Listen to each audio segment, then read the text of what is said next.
Hi dears, അസ്സലാമു അലൈക്കും. Welcome back to my channel. അപ്പോൾ ഇന്നത്തെ നമ്മുടെ റെസിപ്പി നല്ല അടിപൊളിയായിട്ട് കോളിഫ്ലവർ ഫ്രൈ ചെയ്തതാണ് കേട്ടോ. അപ്പോൾ എല്ലാവരും ഒന്ന് ട്രൈ ചെയ്ത് നോക്കുക. വീഡിയോ സ്കിപ്പ് ചെയ്യാതെ എല്ലാവരും കാണാം കേട്ടോ. അപ്പോൾ നമ്മുടെ ചാനൽ ആദ്യമായി കാണുന്നവരാണെങ്കിൽ പ്ലീസ് ഒന്ന് സബ്സ്ക്രൈബ് ചെയ്യണേ. സബ്സ്ക്രൈബ് ചെയ്യുന്നതിനോടൊപ്പം തന്നെ തൊട്ടടുത്ത് കാണുന്ന ബെൽ ബട്ടൺ ഓൾ എന്ന ഓപ്ഷൻ തന്നെ എനേബിൾ ചെയ്യാൻ മറക്കരുത് കേട്ടോ.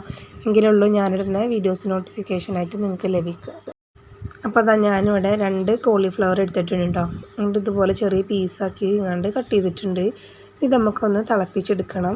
അപ്പോൾ ഫ്ലവർ നമുക്കൊന്ന് തിളപ്പിച്ചെടുക്കണം കേട്ടോ. അപ്പോൾ അതിന് വേണ്ടി സ്റ്റൗവിൽ ഞാനൊരു പാൻ വെച്ചിട്ട് അതിൽ വെള്ളമൊക്കെ വെച്ചത് തിളച്ച് വന്നിട്ടുണ്ട്.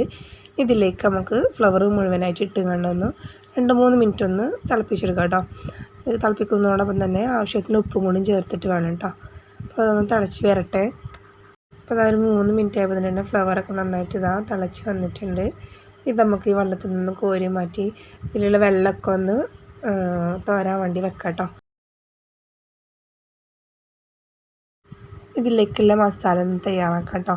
ഒരു ബൗളിലേക്ക് ഞാൻ 2.5 ടേബിൾ സ്പൂൺ മുളകും പൊടി ഇട്ട് കൊടുക്കുന്നുണ്ട്. ഞാൻ എരിവില്ലാത്ത മുളകും പൊടി കേട്ടോ, അതുകൊണ്ടാണ് 2.5 ടേബിൾ സ്പൂൺ ഇടുന്നത്. എരിവുള്ളതാണെന്നുണ്ടെങ്കിൽ ഇത്ര ഇടണ്ട കേട്ടോ. ഇതിലേക്ക് 1/4 ടീസ്പൂൺ മഞ്ഞൾപ്പൊടിയും കൂടി ഇട്ട് കൊടുക്കുന്നുണ്ട്. 2 ടേബിൾ സ്പൂൺ ഇഞ്ചി വെളുത്തുള്ളിയും കൂടി ചതച്ചിട്ടുള്ളതാണ് കേട്ടോ, അതും കൂടി ചേർത്ത് കൊടുക്കാം.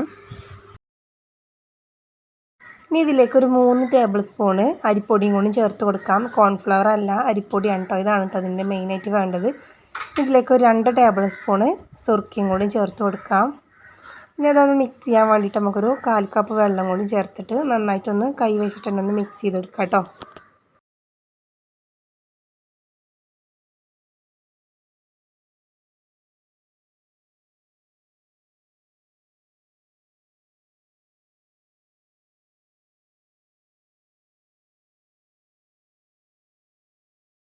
ഈ ഒരു രീതിയിലാണ് വേണ്ടത് ബാറ്റർ. അത്ര മതി. ഇനി ഇതിലേക്ക് നമ്മളൊന്ന് തിളപ്പിച്ചിട്ടുണ്ടായിരുന്ന കോളിഫ്ലവർ ഉണ്ടല്ലോ, അത് ഇതിലേക്ക് ഇട്ട് കൊടുക്കാം കേട്ടോ. എന്നിട്ട് കൈ വെച്ചിട്ട് തന്നെ നന്നായിട്ട് ഇതൊന്ന് മിക്സ് ചെയ്ത് കൊടുക്കാം. അപ്പോൾ കൈ വെച്ചിട്ട് തന്നെ നന്നായിട്ട് ഇത് മിക്സ് ചെയ്യാം കേട്ടോ, എന്നാലുള്ളൂ നല്ലതുപോലെ മസാലയൊക്കെ എല്ലാ ഭാഗത്തും പിടിക്കുള്ളൂ. അപ്പോൾ അത് നന്നായിട്ട് ഇവിടെ ഞാൻ കുഴച്ചെടുത്തിട്ടുണ്ട്. ഇത് റെസ്റ്റ് ചെയ്യാൻ വെക്കേണ്ട ആവശ്യമൊന്നുമില്ല കേട്ടോ. അപ്പോൾ തന്നെ നമുക്ക് ഫ്രൈ ചെയ്യാവുന്നതേ ഉള്ളൂ. അപ്പോൾ ഞാൻ ചട്ടിയൊക്കെ വെച്ച് എണ്ണയൊക്കെ നന്നായിട്ട് ചൂടായിട്ടുണ്ട്. ഇതിലേക്ക് നമുക്ക് ഫ്ലവർ കുറേശ്ശായിട്ട് ഇട്ടുകൊണ്ട് ഫ്രൈ ചെയ്തെടുക്കാം. അപ്പോൾ നമ്മൾ ഫ്രൈ ചെയ്യുമ്പോൾ ഒരു മീഡിയം ഫ്ലെയിമിൽ ഇട്ടുകൊണ്ട് വേണം കേട്ടോ ഫ്രൈ ചെയ്തെടുക്കാനില്ല എന്നുണ്ടെങ്കിൽ പെട്ടെന്ന് തന്നെ കളറൊക്കെ ചേഞ്ച് ആയി പോവും. അപ്പോൾ ഞാനിത് അവിടെ ഫ്രൈ ചെയ്തിട്ട് എണ്ണക്കകത്ത് നിന്ന് കോരി മാറ്റിയിട്ടുണ്ട് കേട്ടോ. നല്ല രീതിയിൽ തന്നെ ഫ്രൈ ആയി കിട്ടിയിട്ടുണ്ട്. നമുക്ക് ബാക്കിയുള്ളതും ഇതുപോലെ ഫ്രൈ ചെയ്തെടുക്കാം. അപ്പോൾ നമ്മുടെ വീഡിയോ പുതിയതായിട്ട് ആരെയും കാണുന്നവരാണെങ്കിൽ പ്ലീസ് ഒന്ന് സബ്സ്ക്രൈബ് ചെയ്യാം. സബ്സ്ക്രൈബ് ചെയ്യുന്നതിനോടൊപ്പം തന്നെ തൊട്ടടുത്ത് കാണുന്ന ബെൽ ബട്ടൺ ഓൾ എന്ന ഓപ്ഷൻ തന്നെ എനേബിൾ ചെയ്യാൻ മറക്കരുത്. എങ്കിലുള്ളൂ ഞാനിടുന്ന പുതിയ വീഡിയോസിൻ്റെ നോട്ടിഫിക്കേഷൻ നിങ്ങൾക്ക് ലഭിക്കുക. വളരെ ടേസ്റ്റി ആയിട്ടുള്ള കോളിഫ്ലവർ ഫ്രൈ ഇവിടെ റെഡി ആയിട്ടുണ്ട്. അപ്പോൾ തീർച്ചയായിട്ടും നിങ്ങൾ ട്രൈ ചെയ്ത് നോക്കുക. അപ്പോൾ എല്ലാവരും ഒന്ന് ട്രൈ ചെയ്ത് നോക്കുക. വീഡിയോ ഇഷ്ടമായ ലൈക്ക് ചെയ്യാനും നിങ്ങളുടെ അഭിപ്രായങ്ങളൊക്കെ താഴെ കമൻറ്റ് ബോക്സിൽ ഫീഡ്ബാക്ക് അറിയിക്കാനും മറക്കരുത്. അപ്പോൾ ഇനിയും നിങ്ങളെ സപ്പോർട്ടൊക്കെ പ്രതീക്ഷിക്കുന്നു. നിങ്ങളെ ഫ്രണ്ട്സ് ആൻഡ് ഫാമിലിക്കൊക്കെ ഷെയർ ചെയ്ത് സപ്പോർട്ട് ചെയ്യുക.